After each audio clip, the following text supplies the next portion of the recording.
वाला रफीक बोल रहा है, इसने जो ये प्रॉपर्टी बनाई है ये कहाँ से बनाई, इसने जो ये प्रॉपर्टी बनाई है ये कहाँ से बनाई। उसके बाद ये 3-4 साल होटलों में बर्तन मांजता रहा। ये शुरू से गरीब था, इसका बाप पहले मर चुका है, इसका चाचा भी मर चुका। बाकी जो प्रॉपर्टी इसने बनाई 3-4 करोड़ रुपए की, ये कैसे बनाई है, कहाँ से लाई। इस चीज़ की तहकीकात होनी चाहिए, इस चीज़ की तहकीकात होनी चाहिए। इस चीज़ तमाम जो है इंटेलिजेंस वाले हैं, बाकी के जो हैं, इन्होंने चेक करना चाहिए ये आई कहाँ से। मिलिटेंसी का मसला, 6 इसके अपने रिश्तेदार जो हैं वो मिलिटेंट है, उनके ज़रिए जो है इसने पैसा जो आज इसने सामने लाया है वही मिलिटेंटों का पैसा, जिसमें से एक इसका जो भाई है वो सरेंडर हुआ है इधर अंगराला में। तो ये दूसरों पर इल्ज़ाम लग रहा है, खा मांग रहा है मुझसे आया वो गरीब वाला वो पैसा रोड का, तो मुझे मांग रहे हैं ये दोनों भाई। मैं कहाँ से इनको पैसे दूंगा, मेरी ज़मीन भी ज़ाया हो रही है। तो मैंने अब नाज़रीन आप देख रहे हैं दैनिक स्टेट समाचार और मैं हूं बाहर दिनवानी। कल आपने देखा होगा कि एक हमारे सीनियर साफ़ी ने जो दीपक सिंह है जम्मू से, उन्होंने एक खबर चलाई थी, मोहम्मद रफ़ीक ने जो वहां पे एलिगेशन लगाए थे असगर मीर के ऊपर, और इनके ऊपर काफ़ी सारे आरोप लगे थे, गमगीन आरोप लगे थे। इनसे जानने की कोशिश करेंगे क्योंकि स्टोरी के जो है 2 पहलू होते हैं और हम ये जानने की कोशिश करेंगे। सबसे पहले इनसे ये प्रश्न हमारा रहेगा कि आपके ऊपर जो आरोप लगे हैं, आपने उनकी ज़मीन जो है वो मिलिटेंसी के दबाव की वजह से आपने दबाई हुई है, और ये बात किस हद तक सही है? जनाब अस्सलाम वालेकुम और आदाब। मैं आपको ये कहना चाहता हूँ जो ज़मीन के बारे में है, ज़मीन के बारे में इनकी कोई ज़मीन वहाँ पे रफ़ीक की है ही नहीं। इसके बाप का नाम था बाजा, और इसका एक चाचा था उसका नाम था इसराइल, और एक तीसरा जो दूसरा चाचा था उसका नाम था गुलाम मोहम्मद।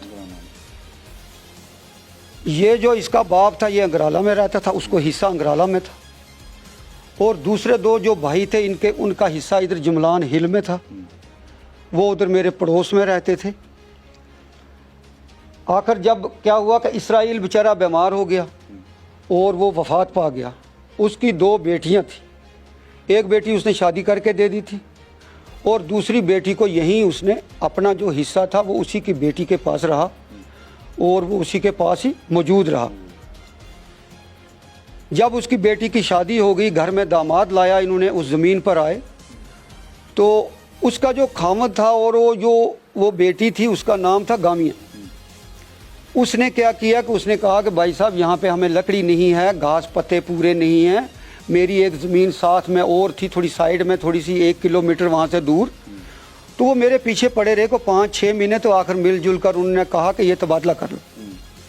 तो वो वाली ज़मीन मैंने रखी, और उससे ज़्यादा ज़मीन मैंने उनको साथ में ही दे दी। कोई 1 कनाल दूर थी जगह, लेकिन उसमें ज़रा पत्ते वगैरह ज़्यादा थे, आबाद ज़मीन भी थी, बंदोबस्ती ज़मीन भी थी, उसमें मालकी ज़मीन भी थी, वो मैंने उनको दे दी। उसके बाद जो ये दूसरा था ये गुलाम मोहम्मद, जब इनका बाप मर गया, इनका बाप मरने के बाद ये छोटे छोटे रह गए। ये 4 भाई थे, इनको पालने वाला कोई नहीं था। फिर चंद मुअज़्ज़िज़ आदमी थे, उन्होंने मिलजुल कर क्या किया कि जो इनकी माँ थी उसकी शादी करवा दी इस गुलाम मोहम्मद से। उसको अपनी बीवी भी थी लेकिन बच्चा कोई नहीं था। 3-4 साल आखिर वही इनको पालता पोसता रहा। वो भी एक गरीब था, मजूरदार था। उस वक़्त अनाज जो बड़े दूर से अरनाज से लाते थे या धमकुंड से लाते थे और कंधों पे उठा के लाते थे गरीब लोग, यहाँ खाने को कुछ नहीं मिलता था। तो वो उसने क्या किया कि उसने कुछ ज़मीनें बेचनी शुरू कर दी। उसकी जो ज़मीन थी, इस वक्त भी इसका साला जो है वो इसके साथ आज भी हार्डवेयर में काम कर रहा है, तो उसके पास कोई 100 कनाल रकबा उसके पास है। दूसरा जो इसका साला है उसके पास भी 100 कनाल रकबा तकरीबन उसी ने बेचकर, इसके बाप जो था उस वक्त फॉरेस्ट में फिशर डिपार्टमेंट में था, उससे पैसा लेता रहा, इन बच्चों को पालता रहा। आखिरकार क्या हुआ कि इसकी माँ जो है वो अपनी शौकन से लड़ाई वगैरह करने लगी, तो ये आपस में नहीं जुड़ी, तो उस वजह से उसने फिर उसको फारखती दे दी और ये वापस वो अंगराला चली गई। जो ज़मीनें भी उस वक़्त उसने फ़रोख्त की हैं, इस गामे ने अपनी गुर्बत में बेच कर इनको पढ़ाया, इनको पाला पोसा। अरनाज से उसने कनक उठाकर गंदम उठा के लानी, धमकुंड से गंदम उठा के लानी।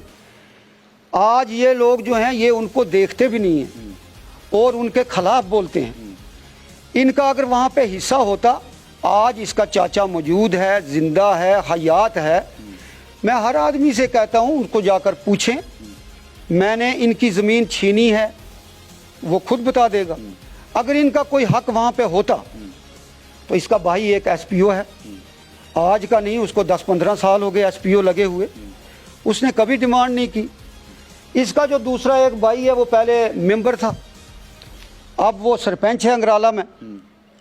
तो इन लोगों का क्या काम है, तो ये क्या करते हैं, बस ये यही करते हैं, बस 2000 रुपया लेना बाथरूम का गरीब लोगों से, तो बाथरूम देना उनको।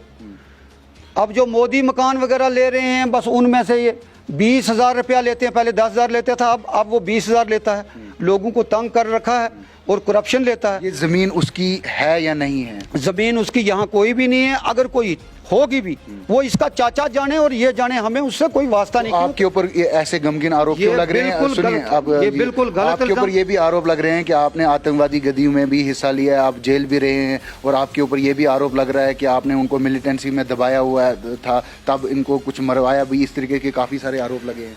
ये इसके बारे में मैं थोड़ी सी डिटेल में जाना चाहूँगा, आप थोड़ा सा वक्त दे दें मुझे। मैं आपको कहता हूँ कि इस वक्त तक मेरा कोई भी रिश्तेदार, यहाँ की इंटेलिजेंस थी, पुलिस थी, जो भी मेरे पर केस बने सब झूठे बने। इन लोगों ने शरारतों की वजह से बनवा कर ये लोग खुद उनसे मिले हुए थे, इनके घरों में वो लोग रहते रहे। खासकर मैं आपको बताता हूँ कि एक मंजूर वल्दे फत्ता अंगराला का एक मिलिटेंट था, उसका नाम जो रखा हुआ था ऐसे, उसने अपना नाम वो ज़ुबैर था, वो इसका रिश्तेदार है। दूसरा जो है मोहम्मद अशरफ वल्द बशीर, वो भी इसके मकान के साथ ही रहता है, वो इसका हमसाया है। और उसने बाद में सरेंडर किया, यहाँ के अच्छे लोगों ने, बड़े लोगों ने मिलकर उसको सरेंडर कराया, वो आज भी मौजूद है और अंगराला में बैठा हुआ है, हकीकी रिश्तेदार है इसका। तीसरा नंबर था वो भल से फरीद वल्द गुल्लू, वो भी मिलिटेंट था, वो भी मारा गया, आर्मी ने उसको मार दिया, वो भी इसका रिश्तेदार था। उसके बाद एक इसहाक मिलिटेंट था, उसका कोड तारक था, और वो भी इसका रिश्तेदार था, इसहाक वल्द कीमा, उसको भी आर्मी ने रजौरी में मार दिया था, वो भी इसका रिश्तेदार था। और इसका सबसे ख़ास रिश्तेदार जो बिल्कुल इसके मकान के साथ मकान है, वो है कासम वल्द मोहम्मद शफ़ी, वो इसके पड़ोस में रहता था। आज वो पाकिस्तान में, यहाँ के पुलिस के ज़राए से हमें पता लगता है, बाकियों के ज़राए से पता लग रहा है कि वो अभी भी ज़िंदा और पाकिस्तान में मौजूद है। उसकी वजह से यहाँ टुक्सन में भी कुछ पहले प्रॉब्लम बनी, और इधर सलदार वगैरह चिट्टाबास में भी कुछ प्रॉब्लम उसकी वजह से बनी, और वो तो इसके रिश्तेदार हैं। और ये जो हैं ये इसके भाई हैं, इसके ख़ानदान से ताल्लुक़ रखते हैं, ये खुद उनसे मिला हुआ है। मोहर का काम काज जो है ये इसने यहाँ पर अपने आप को छुपाने के लिए यहाँ रखा है, और बहाने के लिए एक दुकान हार्डवेयर की रखी हुई है। और इसका जो दूसरा भाई है वो आजकल सरपंच है, वो भी इन सब का ये रिश्तेदार हैं। ये 5 के 5 जो मिलिटेंट हैं ये सब इनके रिश्तेदार हैं। मेरा ना ही कोई रिश्ता इनसे है, ना मेरा कोई उठना बैठना है। ये गलत इल्ज़ाम मुझ पर लगा रहा है, और ख़ासकर इसलिए लगा रहा है कि मैंने यहाँ ज़मीन जो है 1980 से पहले की ख़रीदी हुई है, और वो ज़मीन जो है वो शेर मोहम्मद नामी एक बुज़ुर्ग था, वो ज़िंदा था हयात था, मैंने उससे ख़रीदी। उसका लड़का मोहम्मद बशीर जो है वो आज भी मौजूद है, उसके आगे 4-5 बेटे हैं, उससे तबादले में ली है मैंने अपनी बंदोबस्ती ज़मीन उसको लुंद भल में दी है, और उसने बटावे में मुझे यहाँ हिल जमलान में ज़मीन दी है। हमने ज़्यादा दी, उसने कम ज़मीन दी है, लेकिन वो मगर रहा हमारे पीछे पड़ा रहा कि हमें यहाँ भैंसों के लिए पत्ते पूरे नहीं होते, घास पूरे नहीं होते। फिर वो यहाँ से उसको हमने वो ज़मीन दे दी और दर तबादला किया। वो उस ज़मीन में से आज एक बाईपास सड़क निकल रही है, और उसका थोड़ा बहुत कुछ पैसा मुझे आने वाला है। इस सरपंच ने ख़ास तौर पर बड़ी बार मुझे कहा, इस रफ़ीक ने मुझे कहा कि ये आ रहा है, ये पैसा आपको तो ये इस ज़मीन से आ रहा है, तो इसमें से हमें भी रुपया 10-15 लाख जो है वो दे दो। मैंने कहा भाई आपका हिस्सा बनता नहीं, मैंने दर तबादला ज़मीन ली है, अगर इसका कोई हक बनता है तो वो उस बेचारे बशीर का बनता है, या शेर मोहम्मद का बनता है, या उसके भाइयों का बनता है। तो वो आज से 1980 से पहले की ख़रीदी हुई है, तो वो बेचारे अगर डिमांड नहीं कर रहे हैं, वो मांग नहीं कर रहे हैं, आप लोग आप क्यों मांगते हो? तो ये इन लोगों को आदत है, हर जगह जहाँ भी कहीं से कोई पैसा आने वाला होता है, ये लोग वहाँ डराते हैं, धमकाते हैं, पार्टियों का सहारा लेकर उन लोगों को लूटते खसूटते हैं। कौन सी पार्टी है मतलब? ये तो अब तो बीजेपी में ये छुपे हुए हैं ना, तो लेकिन किसी भी पार्टी में जब होते हैं, जो भी पार्टी वक्ती तौर पर आ जाती है, छाई होती है, ये उसी में शामिल हो जाते हैं और लोगों को तंग करते हैं, उनके खिलाफ कंप्लेंट्स करते हैं। खासकर मैं रविंद्र रैना जी से ये रिक्वेस्ट करता हूँ कि जिसके 5 भाई मिलिटेंट रह चुके हैं और 5 में से एक आज भी पाकिस्तान में जिंदा है और यहाँ पे गतिविधियाँ फैला रहा है, तो सबसे जो बड़ा इनका हेड सरदार है, ये 2 भाई हैं। क्योंकि जो एसपीओ है, आप उससे दरियाफत करें, वो बेचारा इनसे दूर रहता है, इसी वजह से वो बेचारा बोलता नहीं। दूसरा इनका एक और भाई है, वो भी गरीब है, वो अपनी ज़मींदारी करता है। लेकिन ये दोनों जो भाई हैं, ये क्या करते हैं, ये लोगों को तंग करते हैं, डराते हैं, धमकाते हैं।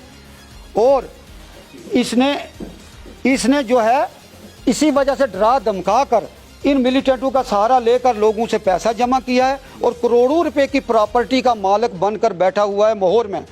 जम्मू में भी इन्होंने मकान बनाए हैं। मैं कहता हूँ यहाँ सबसे पहले हार्डवेयर की दुकान अल्लफ दीन बेचारा गुज्जर जो यहाँ का लोकल है उसकी है।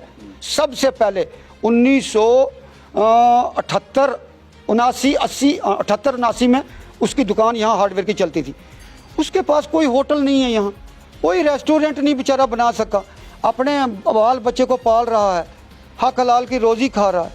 इसके पास इतनी प्रॉपर्टी कहाँ से आई?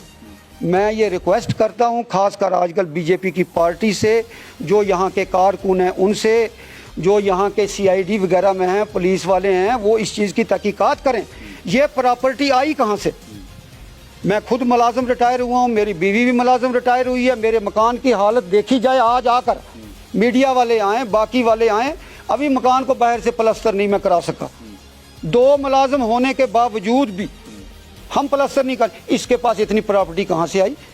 इसका कहना ये भी है कि मैं 1996-97 में होटल पर रहा करता था, तब इसने बिल्कुल मैंने बड़ी गुर्बत से पैसा। और आपके लिए ये भी कह रहे हैं कि आप ब्लैक मैजिक वगैरह भी करते हो? जी नहीं, जिस तरीके से वो कह रहे हैं। नहीं, कोई ब्लैक मैजिक वगैरह, मैं मैजिशियन नहीं हूँ। वो जहाँ हमारे अब्दुल रशीद साहब इधर हैं, वानी साहब, वो ब्लैक मैजिशियन, वो मैजिशियन थे, वो इंडिया पूरी में घूमते थे, वो मैजिशियन करते थे। मैं मैजिशियन नहीं हूँ।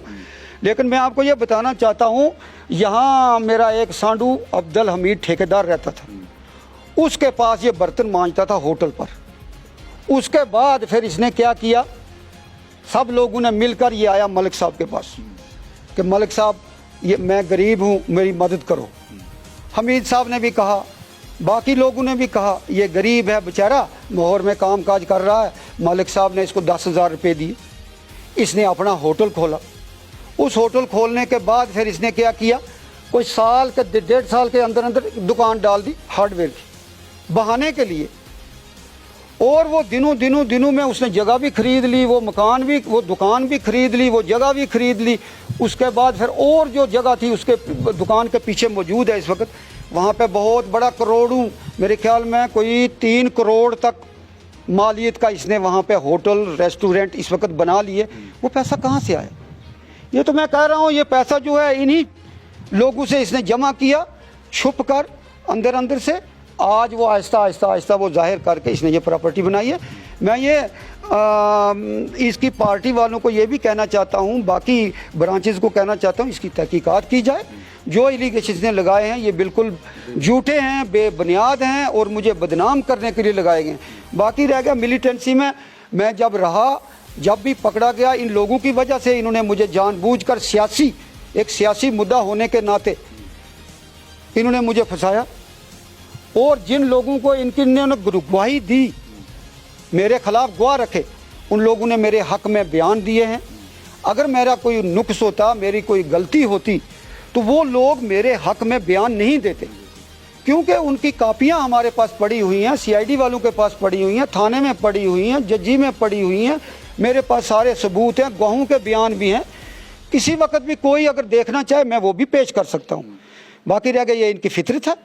तो मैं आपसे भी और ख़ासकर बीजेपी पार्टी से भी ये रिक्वेस्ट करता हूँ कि ये जो लोग अंदर से छुपे हुए हैं, मिले हुए हैं, जिनके तालमेल पाकिस्तान के साथ मिले हुए हैं, जिनके 5 आदमी, हालांकि छठा एक और नीरम का इनका रिश्तेदार है, 5 नहीं 6 हैं ये, तो ये लोग उनके साथ मुलव्वस हैं। इन लोगों से बच कर रहें। इनका जो है कभी भी इनसे उम्मीद ना रखें, इससे आपकी पार्टी कमज़ोर हो रही है, बीजेपी की पार्टी कमज़ोर हो रही है, लोग इससे दूर भागते हैं। यहाँ मोहर सिटी के सब लोग इससे नफरत करते हैं। तो मैं यही कहना चाहता हूँ, जो भी इसने इल्ज़ाम लगाए हैं बेबुनियाद हैं, इसमें हकीकत कुछ भी नहीं। तो आखिर में क्या गुजारिश करना चाहते हैं, क्या मांग करना चाहते हैं? मैं यही मांग करना चाहता हूँ कि ऐसे लोगों को, खासकर मीडिया, बगैर तहकीकात करने के ये जो है इनकी बातों पर यकीन नहीं करना चाहिए, ना ही इनकी बातों पर अमल करना चाहिए। मैं यहाँ पे मौजूद हूँ, आज़ाद हूँ, मुझे कोई किसी किस्म की कोई परेशानी यहाँ पे नहीं है। अगर कुछ ऐसा मसला है, मुझे जहाँ भी बुलाएंगे मैं हर बात जो अपनी तसल्ली देने के लिए तैयार हूँ। हम हिंदुस्तानी हैं, यहीं पर रहते हैं, हिंदुस्तान का नमक खा रहे हैं, इसी में रहना है, इसी में मरना है। तो ऐसी कोई बात नहीं है, मेरे पर कोई भी मसला नहीं है, सब बेबुनियाद और झूठे हैं। ये शरारत की वजह से ऐसा कर रहा है। ये चाहता है कि जो मुआवजा इसको आ रहा है बाईपास सड़क का, ग्रिफ का, तो ये उसमें डिमांड कर रहा है मुझे 40-50 लाख रुपया दे दो। मैं छोटे छोटे बच्चे हैं, वो पढ़ रहे हैं, इतना पैसा मेरे पास है नहीं, मैं कहाँ से इनको दे दूँगा, क्योंकि ज़मीन तो जा रही है ग्रिफ की रोड में। अगर वो पैसा भी मैं इनको बांट कर दे दूँ, मैं कहाँ से उन बच्चों को पालूँगा? कहीं मैं ज़मीन दूसरी खरीदूँगा, क्योंकि वो सारी ज़मीन ही आ रही है उसमें, कुछ उसमें बंदोबस्ती मालकी ज़मीन मेरी आ रही है, कुछ स्टेट लैंड आ रहा है, कुछ फॉरेस्ट लैंड आ रहा है, काफ़ी रकबा है वो, लेकिन मलकियत कम आ रही है, उसमें थोड़े से पैसे आ रहे हैं। अब इनकी नज़र उस पर पड़ी हुई है, दोनों भाइयों की, खासकर मुश्ताक जो सरपंच है उसकी, और रफ़ीक जो है यही, और दूसरे 2 भाई हैं वो इसमें हिस्सा नहीं ले रहे हैं, और वो इनके ख़िलाफ़ हैं, इनके हक़ में नहीं है। शुक्रिया जी। असगर जी, जिनसे जो जानने की कोशिश की, जो इनके ऊपर रफ़ीक साहब ने जो है आरोप लगाए थे, अब इनसे भी हमने पक्ष रखने की कोशिश की, और इनका ये कहना है साफ तौर पर कि ये इनकी एक साजिश थी जिसकी वजह से ये मेरे को बदनाम कर रहे हैं। और ये भी इनका कहना है कि जितने भी उनके द्वारा जो आरोप लगाए गए हैं ये बेबुनियाद है, और ये अपनी तहकीकात कराने के लिए भी फ़िलहाल तैयार है, और ये भी मांग कर रहा है कि उनके ऊपर भी तहकीकात की जाए। अगर मैं गलत पाया गया तो मेरे ऊपर कार्रवाई होनी चाहिए, अगर उनके ऊपर उनकी कोई गलती निकली तो उनके ऊपर भी सख्त से सख्त कार्रवाई होनी चाहिए। फिलहाल आपकी क्या राय है, आप भी अपने कमेंट बॉक्स में ज़रूर बताएं। मुझे और मेरे कैमरामैन को दे इजाज़त। अस्सलाम वालेकुम, आदाब।